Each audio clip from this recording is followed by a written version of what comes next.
Good morning. Good morning. Thank you. I always have to ask that twice for some reason. Managing expectations is, as we all know, a critical part of happiness and behaviour. And so let me just tell you what I was billed to talk about. Paul considers what constitutes well-being at work, how we should measure it, and how we can get more of it. So I'm just going to talk about the book instead.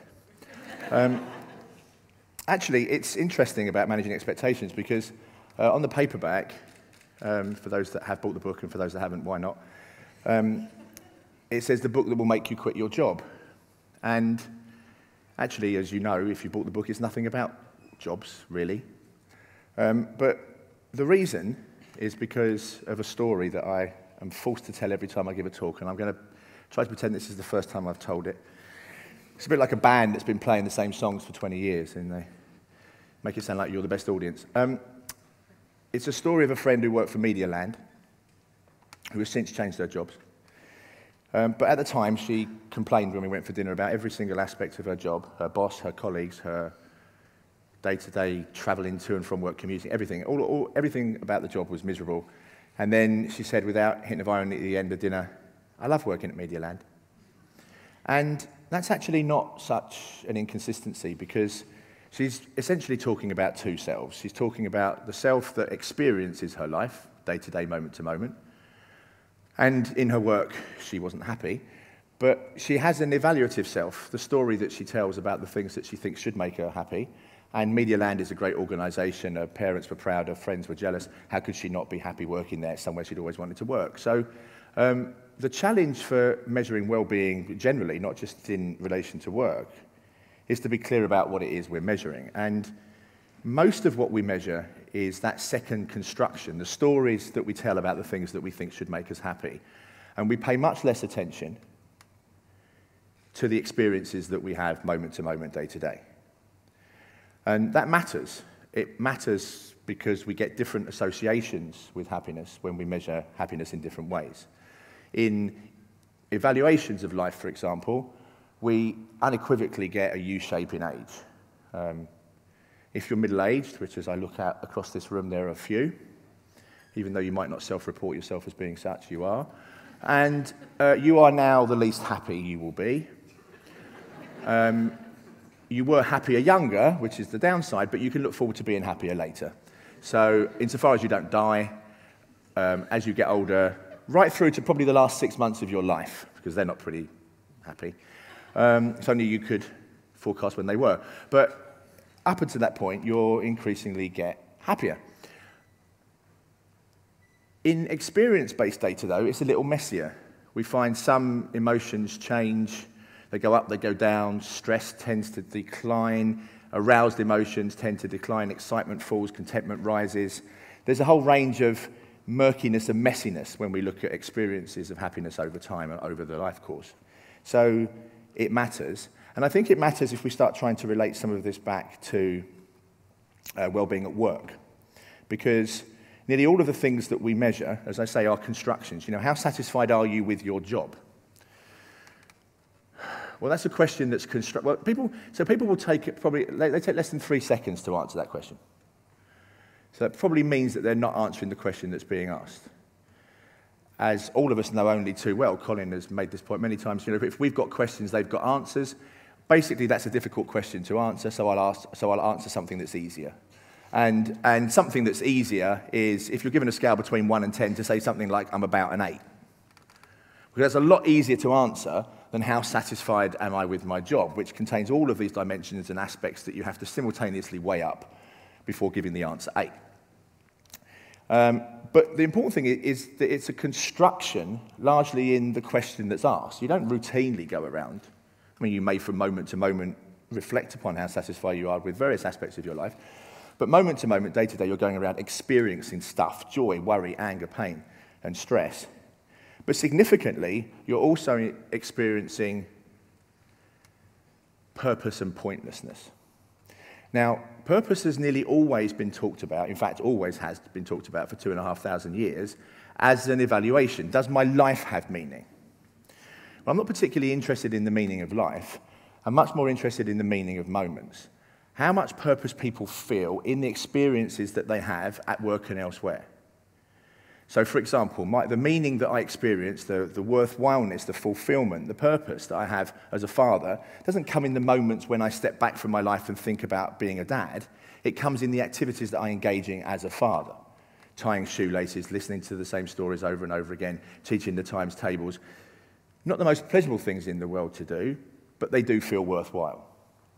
And I argue in the book, as some of you will know, that happy lives are ones that contain the right balance between pleasure and purpose, the right balance for them. And purpose is nowhere more important than in work, it seems to me. There's nothing worse than doing something that you feel is a waste of time, that feels pointless, that feels futile.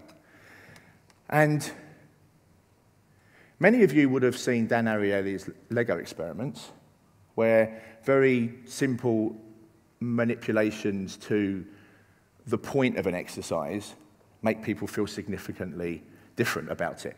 So you build Lego models, and in one condition, they're put in a box. And then you build the next one, and that's put in a box, and you build the next one, and that's put in a box, and you're paid for each one that you build. In an alternative condition, you see the Lego model being broken down in front of your eyes as soon as it's finished. And the Lego pieces are passed back to you to make the next model. Now, there's really not that much difference between those conditions, really, because the ones that go in the box are never going to win a prize for Lego making. But the fact that you're seeing the fruits of your labour destroyed, literally as you finish it, is painful. And people find that obviously pointless and wish to leave the experiment earlier than they might otherwise forecast. And that's the important bit, earlier than they might otherwise forecast.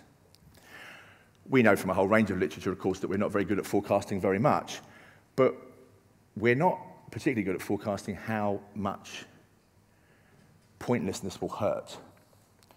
And so you might be willing to take a much higher paying job that is a little less meaningful, but you'll quickly be made miserable and feel like your life is empty from working in advertising or something, I don't know. Seemed like a natural, I didn't know where to finish that sentence, but it felt quite obvious by the time I'd started. So, yeah, don't work in advertising. No, to work in academia and do consultancy for advertising and earn more money doing it. That's better. Then you get the best of both worlds.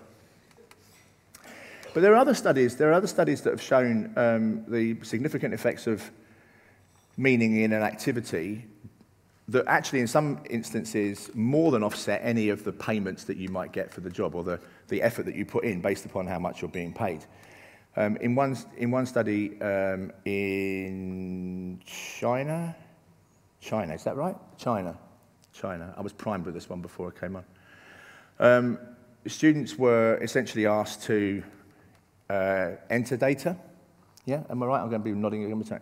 Enter data, and were told either that it was worth it because I actually have made some notes here. So it's part of an important project. But in the other condition, they basically told that the data had already been entered and is being analysed, and so they basically made them feel like it was rather pointless what they were doing. Now, performance was 15% greater in the condition where the activity had a point to it. In alternative conditions, students were paid, in addition to the fixed rate, which everyone else got in all the conditions, paid a piece rate for their efforts. And the piece rate only added 8% to the effectiveness of the intervention. So 8% increase in output from money, 15% increase from meaning. So meaning twice as important as money. Interestingly, though, in this experiment as well, they had another condition where students were recognized for their efforts.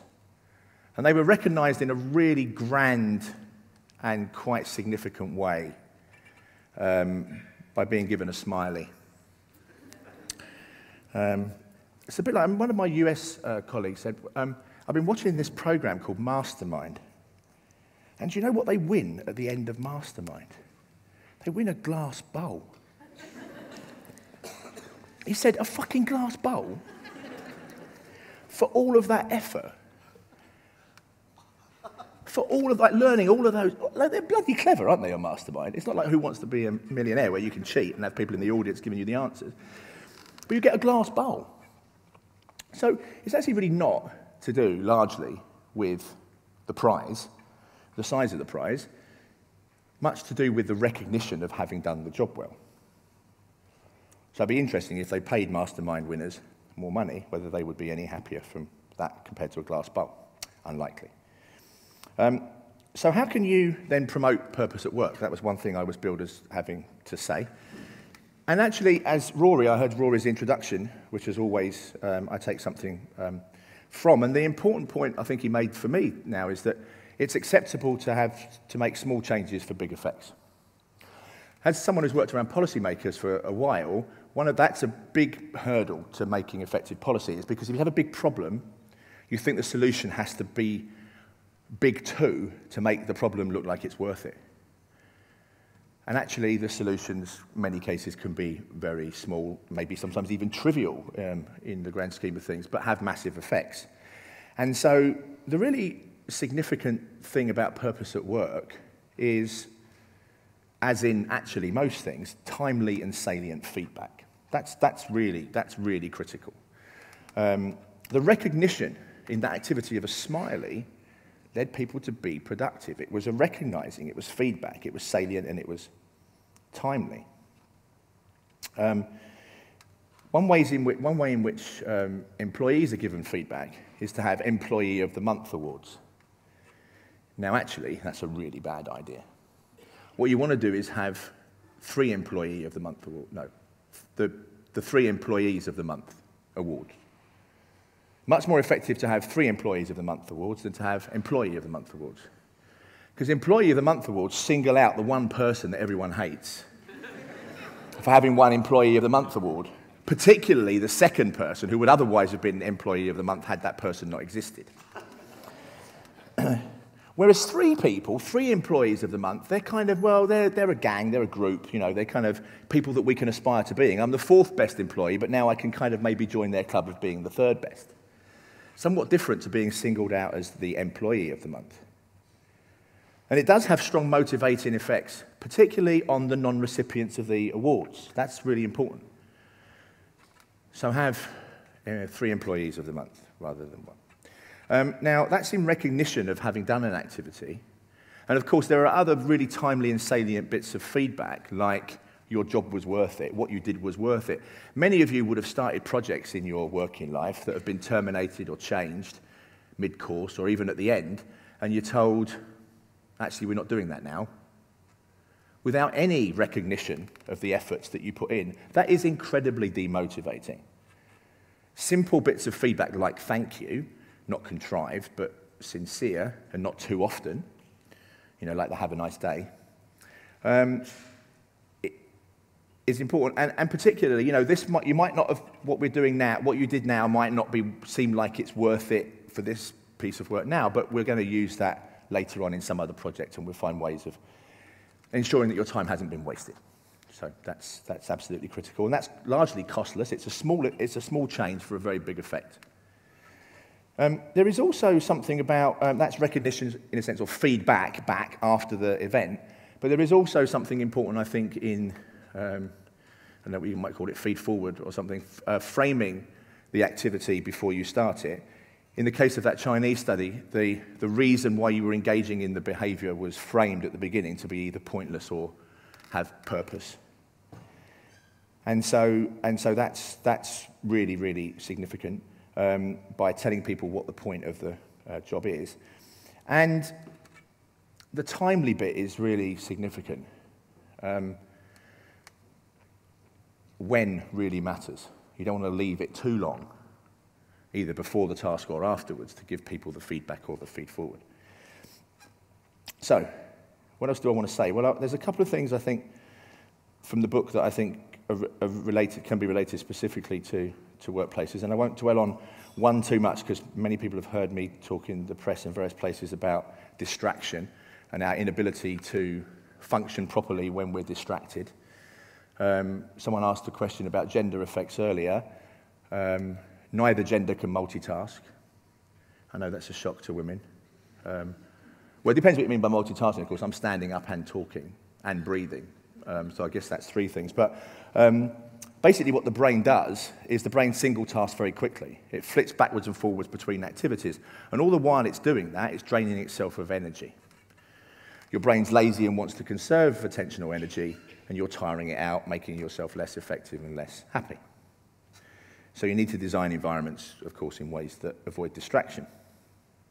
That's not, actually, it's worth saying, that's not the same as taking a break. It's really important to take a break, which is an organized distraction, if you like, right? So, when you're thinking about working through a, challenge, the best thing to do at that point is to take a break, to allow your unconscious mind to still keep whirring away about the puzzle and challenge, whilst your conscious mind is engaged elsewhere. And it's why all of you will have your best ideas when you're not thinking about having a good idea.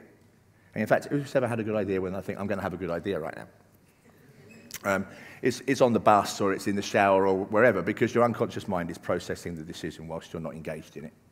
So it feels as if the answer has emerged from nowhere, but actually your mind's been thinking about it in ways that you're unaware of. So take a break, but avoid distraction. But I want to conclude on procrastination, because hands up if you don't procrastinate. I was only going to say liar if you did, because we all do. And there are, some very obvious reasons why we do. One thing to think about, though, is whether actually the task that you're procrastinating over is actually worth it. I think that's actually a first-order question, because it might be, going back to where I started this talk, it might be that you're living in a story about the thing that you're not doing, because you're telling yourself it's something that you ought to do, but actually, nowhere in your experiences of happiness will it ever show up as making you happy. So that's a really important first-order challenge, is to, first of all, to really work out, to decide whether something is actually worth it. Now, what do we procrastinate over? Well, we do procrastinate over important tasks. Really interesting, you see this, where it kind of starts maybe butting up against some of what I said earlier. We procrastinate over tasks that will be evaluated. In one study, students waited longer to start their task when they were told some of their essays would be randomly chosen and read out in class. So that's, thank you very much. I've been told I've got 25 minutes remaining. Just thought I'd manage your expectations. We procrastinate over a lot of tasks where they don't match our skill sets. So there's a really important thing in job matching, to align what people are good at with what you ask them to do. And often they're misaligned. You can obviously procrastinate less when you set deadlines. Of course, Dan Ariely's done lots of interesting work in that area, where maybe sometimes, ironically, you give yourself less time. I'm always surprised, but then, of course, never surprised that whenever I have to get up early and leave the house, I'm always on time. When I have a lot of time to get ready and leave, I'm always rushing around at the last minute, right? And I'm good. I'm glad people are nodding when you say that, because sometimes you say stuff and you think, is that only me? So actually, making yourself more time constrained in some sense to finish an activity can make you procrastinate over less and do the task just as effectively. One of the other mistakes that people make about procrastination, like they do distraction, is the idea that you work better under pressure, right? Everyone says that I work well under pressure. It's like a kind of, story that we tell. And actually, I don't think there's any evidence to support that claim at all. In a review of 24 procrastination studies, actually, those that were under pressure performed significantly less well than those that weren't. So there are probably reasons why you construct stories to tell yourself that you work well under pressure, but the evidence suggests otherwise. So that feels like a very, I feel like I just said, what do I want to say? What do I want to say? Well, I want to say, if you want to find out more, you read the book. Actually, buy the book. I don't care whether you read it. That doesn't really, it's not. Reading is a secondary concern. Sales numbers are not based on reading. Only on buying. So buy the book. And together with some colleagues, including Chloe Foy, sitting in the audience, we're developing some workshops that we're going to run as Happiness by Design workplace workshops for those that are interested. That's my sales pitch of the day, to encourage both pleasure and purpose in everyday work lives, not just everyday lives. Because I suppose the important kind of upbeat take-home message at the end is that you don't really need to care about happiness as a consequence. Of course I do, I think it's the final consequence. But you don't have to agree with that. 2,500 years of ethical discourse haven't resolved that question. But what you must know is that happiness is a very good cause of all of the other things that you might consider to be the final consequence. Productivity, health, lack of absenteeism, lower presenteeism, pro-social behaviours. Happier people, particularly those that have a good balance between pleasure and purpose, do all of the things that employers and policymakers do, more of the things that they would like to see. So that's a call to arms to be happy. Thank you very much.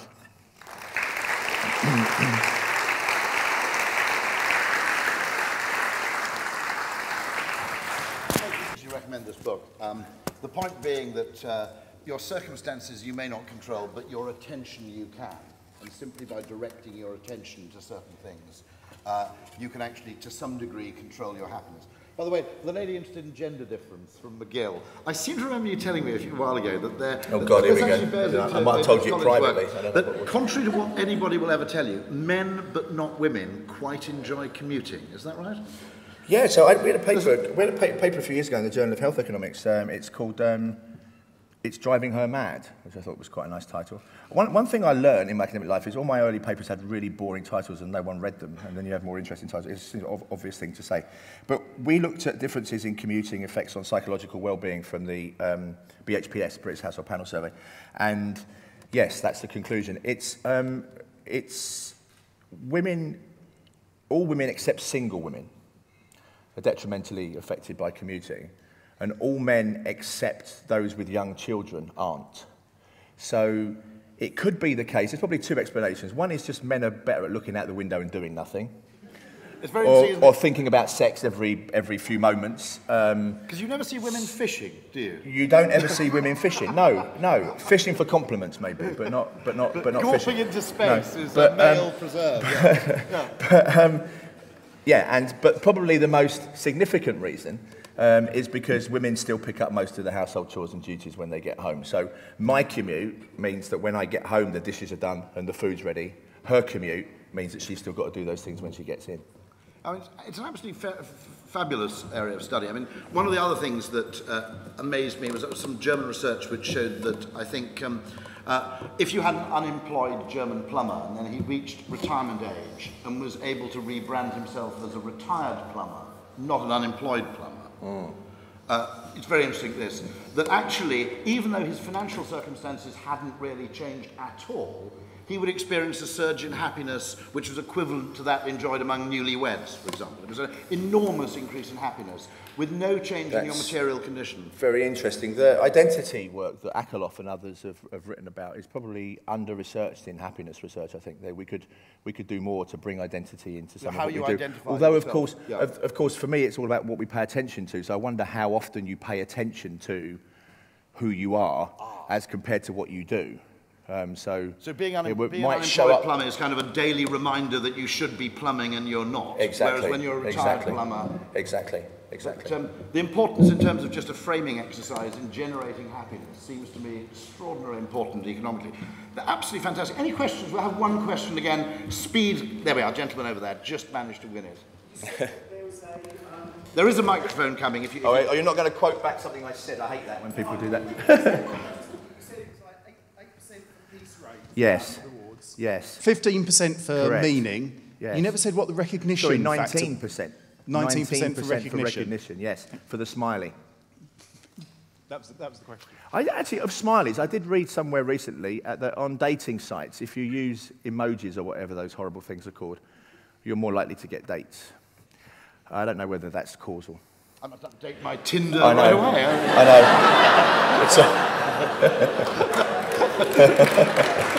Brilliant. But, I mean, go on, one more question, very cheaply. Yeah, Good, I like that. Full One coffee more. break. There we go. Gentleman there just won it, yeah. Right. I'm wondering about... Thank you. When you are explicitly honest, as opposed to implicitly honest, how that affects people's happiness. Okay, so go on, tell me what you mean by the difference. So if someone's implicitly honest, they know what they feel, but when they tell their friends, they may lie to them. Right. However, if they're explicitly honest, they feel it the same as they tell their friends. Right. Good, I love that question. Thank you. Because you know, there is clearly, there are many pathological liars out there. But I think it's probably just, he's patting the person next to him, by the way.